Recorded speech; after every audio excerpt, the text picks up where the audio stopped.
What separates truly effective people from the rest? Is it sheer luck, raw talent, or perhaps something more fundamental? In his groundbreaking work, The 7 Habits of Highly Effective People, Stephen R. Covey proposes a framework for achieving lasting success, not by mere chance, but by cultivating certain habits, certain principles that govern our actions and interactions. Over the course of this video series, we'll embark on a journey dissecting each of these 7 habits, understanding their deeper meaning and, most importantly, discovering how to integrate them into our daily life. From taking responsibility for our choices to prioritizing what truly matters, from mastering the art of empathetic listening to the power of synergy, we'll unlock the secrets to leading a more fulfilling and impactful life.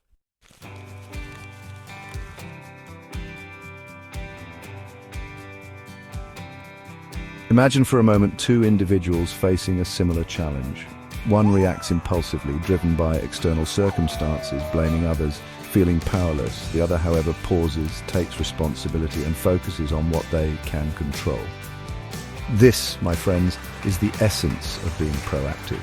It's about recognizing that we are not merely puppets of fate, but conscious creators of our reality.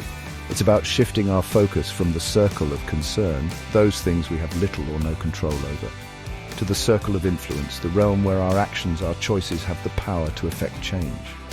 Remember, even in the face of adversity, we always have a choice to react or to respond proactively.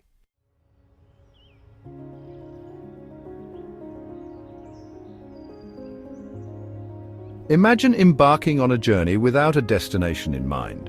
You might wander aimlessly, wasting time and energy, never quite reaching your full potential. This is the danger of living life without a clear vision, without beginning with the end in mind. It's about defining our values, our goals, our aspirations, and using them as a compass to guide our decisions and actions. Think of it like an architect designing a building. They don't just start laying bricks, they have a blueprint, a clear vision of what they're creating. Similarly, we need to create a blueprint for our lives, a personal mission statement that encapsulates our values, our purpose, our definition of success.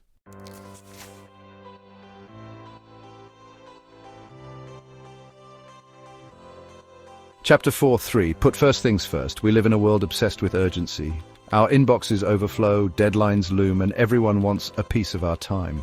The constant barrage of notifications and demands can make it feel like we're always playing catch-up. It's easy to get caught in the whirlwind of reacting to the loudest or most immediate demands. But true effectiveness isn't about just checking off an endless to-do list. It's about making meaningful progress on the things that truly matter.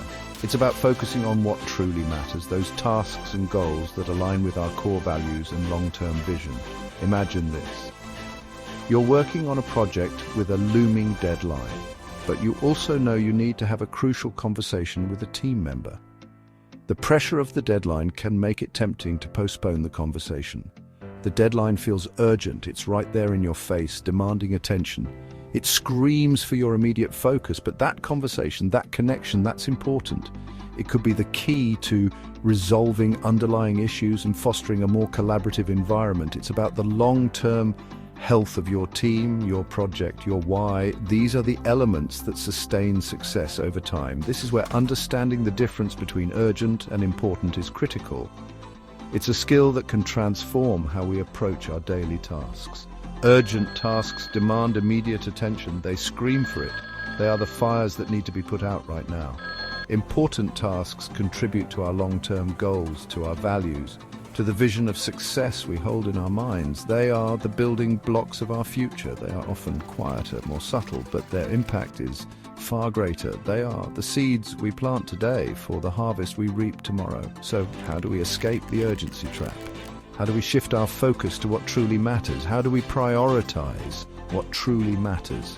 It starts with a conscious decision to design our lives around our priorities, not just our reactions. It starts with a conscious decision to design our lives around our priorities, not just our reactions. This means taking time to reflect and plan. We must learn to discern between the loud and the essential, to separate the wheat from the chaff. This requires mindfulness and intentionality. This is the heart of putting first things first. It's about making deliberate choices that align with our true priorities. One of the most powerful tools I've encountered for prioritizing is the time management matrix. It's a simple yet profound way to categorize our tasks. Imagine a square divided into 4 quadrants. Each quadrant represents a different type of task. The top 2 quadrants represent urgency, the bottom 2, non-urgency. This helps us see where our tasks fall in terms of time sensitivity. On the left side we have importance, and on the right, non-importance. This axis helps us determine the value of each task. The first quadrant, urgent and important, is where we find crises, pressing problems, deadlines we've let slip too close. These are the tasks that can't be ignored. These tasks demand our attention, no doubt. They are the fires we must put out immediately. But if we're constantly living in this quadrant, we're always reacting, always on the back foot. This can lead to burnout and inefficiency. The second quadrant, important but not urgent, is where we find activities like relationship building, long-term planning, personal development. These are the tasks that build a strong foundation for the future. These activities are crucial for our well-being and success, yet they are often the first to be sacrificed when the pressure is on. We must protect this time fiercely. The third quadrant, urgent but not important, is a land of distractions. These tasks feel pressing but add little value. Think unnecessary interruptions, unimportant meetings, other people's emergencies. They pull us away from our true priorities. These tasks clamor for our attention but ultimately contribute little to our goals. They are the noise that drowns out the signal. The fourth and final quadrant, not urgent and not important, is where we find time wasters, mindless scrolling, binge watching, activities that neither contribute to our goals nor demand our immediate attention. These are the activities we should minimize. This is the quadrant to minimize if we want to achieve true effectiveness. By reducing time spent here, we can focus more on what truly matters. By understanding this matrix, we can start to make conscious choices about where we spend our time and energy. This awareness is the first step to reclaiming control over our schedules. We can learn to delegate or eliminate tasks in the non-important quadrants and carve out more time for the important, even if they're not screaming for our attention right now. This shift can lead to a more balanced and fulfilling life.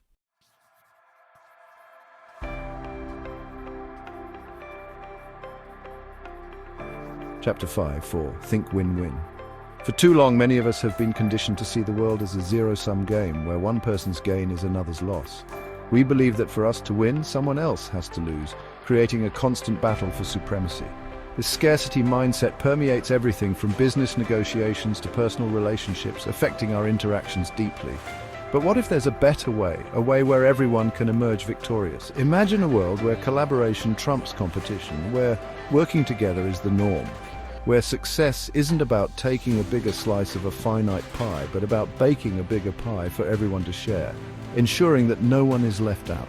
This is the essence of Think Win-Win, a mindset that transforms our approach to success. It's a belief that there's always a solution where everyone benefits, where no one has to lose, where success is not exclusive but inclusive. Think about it. Imagine the possibilities. When we approach a situation with a win-lose mentality, we create an environment of fear and mistrust, where everyone is on edge. We focus on getting ours, often at the expense of others, leading to conflict. This breeds resentment, sabotage, and ultimately undermines everyone involved, creating a toxic environment. But when we embrace a win-win paradigm, something magical happens. We transform our relationships. We shift from adversaries to collaborators, from competitors to partners. We open ourselves to creative solutions, to innovative ideas, to understanding the needs and desires of others, fostering empathy and connection. This fosters trust, builds stronger relationships, and creates a supportive environment, and ultimately leads to greater success for all parties involved, making everyone feel valued. Let's take the example of a business negotiation, a common scenario. Imagine two companies vying for the same contract, both eager to win. One approaches the negotiation with a win-lose mentality, focused solely on their gain, determined to get the best deal, even if it means squeezing the other company dry, leaving them with nothing. The other company, however, comes to the table with a win-win mindset, seeking mutual benefit. They seek to understand the needs of the other company, to find common ground. They seek to understand the needs of the other company, to find areas of shared value, and to craft a deal that benefits both parties in the long run, ensuring a sustainable partnership. Who do you think is more likely to build a lasting and fruitful business relationship? The answer is clear. The company that embraces collaboration over competition, that seeks mutual benefit, is not only more likely to secure the deal in a way that feels good for everyone, but they are also laying the foundation for future collaborations, for a partnership built on trust and mutual respect. Creating a win-win scenario. This principle extends far beyond the boardroom into every aspect of our lives. Think about your personal relationships, your interactions with family, friends, and even strangers. Every interaction can benefit from a win-win approach. When we approach these interactions with a win-win mindset, we create a more positive and harmonious environment for everyone involved. Fostering goodwill and cooperation. Remember, life is not a zero-sum game. There's always enough to go around. Abundance is a mindset. By embracing a win-win philosophy, we can unlock a world of abundance, collaboration, and shared success. Creating a better future for all.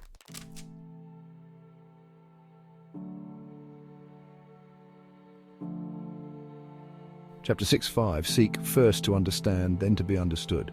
In our fast-paced world, we're constantly bombarded with information from all directions. We're encouraged to share our opinions, to make our voices heard, and to get our point across as quickly as possible. But in this constant pursuit of being heard, we've forgotten the fundamental importance of listening, truly listening with intent and empathy. Think about the last time you had a meaningful conversation with someone close to you. Were you truly present, fully engaged in what the other person was saying, or were you distracted?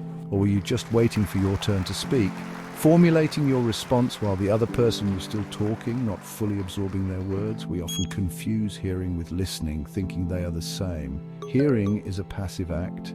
It's the physical reception of sound waves entering our ears. Listening, on the other hand, is an active process that requires effort and attention. It requires focus, empathy, and a genuine desire to understand the other person's perspective, not just their words. When we seek first to understand, we step outside of our own heads and into the shoes of another, seeing the world through their eyes. We silence our internal monologue and open ourselves up to truly hearing what the other person is saying, both verbally and non-verbally. We pay attention to their tone of voice, their body language, the emotions behind their words, and the context of their message. This kind of deep empathetic listening is rare, yet it's the foundation for building strong relationships, resolving conflicts, and creating true connection. Active listening is not just about being quiet while someone else talks, but about being fully engaged. It's about engaging with the speaker in a way that demonstrates you're truly present and invested in understanding their perspective. One of the most powerful tools in active listening is reflecting back what you've heard, showing that you value their words. This involves paraphrasing the speaker's words and reflecting their emotions back to them, ensuring clarity. For example, you might say, "It sounds like you're feeling frustrated because," or "what I'm hearing is," followed by a summary of their point. This simple act of reflecting back shows the speaker that you're truly listening, that you're making an effort to understand their perspective. It also helps to clarify any misunderstandings and ensures that you are both on the same page, fostering mutual understanding. Another key aspect of active listening is asking clarifying questions to deepen your understanding. Don't be afraid to ask for clarification if something is unclear or if you need more information to fully grasp their point. This demonstrates your genuine interest in understanding their perspective and helps to deepen the conversation, making it more meaningful. Remember, communication is not just about getting your point across. It's about creating shared understanding, building bridges of empathy, and connecting with others on a deeper level. And it all starts with the willingness to listen, truly listen to the people around us, making them feel valued and understood.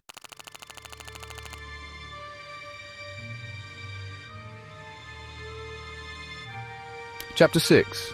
Synergize. We've all heard the saying, 2 heads are better than 1. But have you ever stopped to ask yourself why? It's not just about having more brain power in the room, it's about the magic that happens when different perspectives collide. Synergy, the 6th habit, is about recognizing that the whole is greater than the sum of its parts.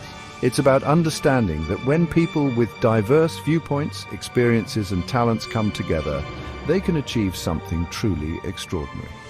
Think about it. When we embrace different perspectives, we open ourselves up to new possibilities, new ideas, and new solutions. We challenge our own assumptions and push ourselves to think outside the box. This is the power of synergy. It's about creating an environment where everyone feels heard, respected, and valued, and where everyone can contribute their unique strengths to achieve a common goal. Too often, we approach teamwork as a zero-sum game, where one person's gain is another person's loss. We compromise, we negotiate, and we settle for the path of least resistance. But synergy isn't about compromise, it's about collaboration. It's about finding solutions that work for everyone involved, solutions that are better than anything we could have come up with on our own. This requires a fundamental shift in mindset. It requires us to move away from a scarcity mentality where we believe there's only so much to go around and embrace an abundance mentality where we believe there's enough for everyone to succeed. When we approach teamwork with an open mind and a willingness to listen, we open ourselves up to the power of synergy. We create an environment where the whole is truly greater than the sum of its parts.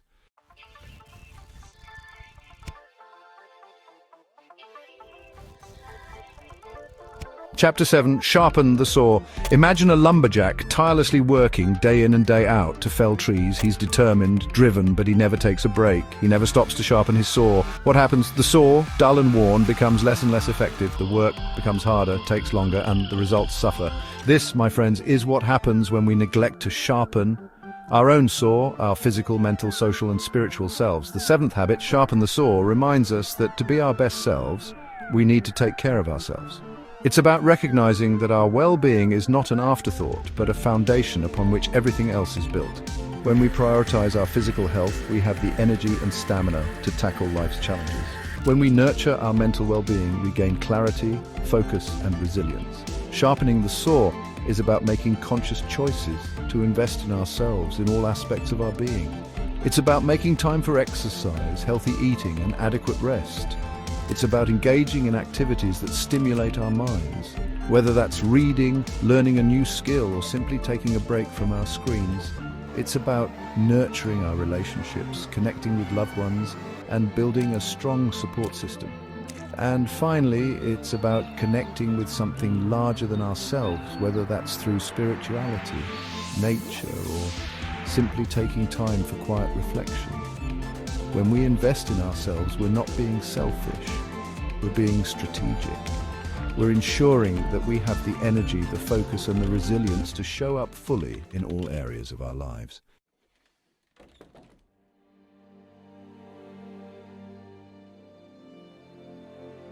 Chapter 9, Outro. So there you have it, the 7 habits of highly effective people. 7 principles that can transform your life, just as they have transformed the lives of millions around the world. Remember, this isn't about mastering all 7 habits overnight. It's about choosing one habit, one principle, and making a conscious effort to incorporate it into your daily life. Which habit resonates most with you? Is it being proactive, beginning with the end in mind, or perhaps sharpening your saw? Share your thoughts in the comments below. If you like such detailed book insights, please do like, subscribe, and share.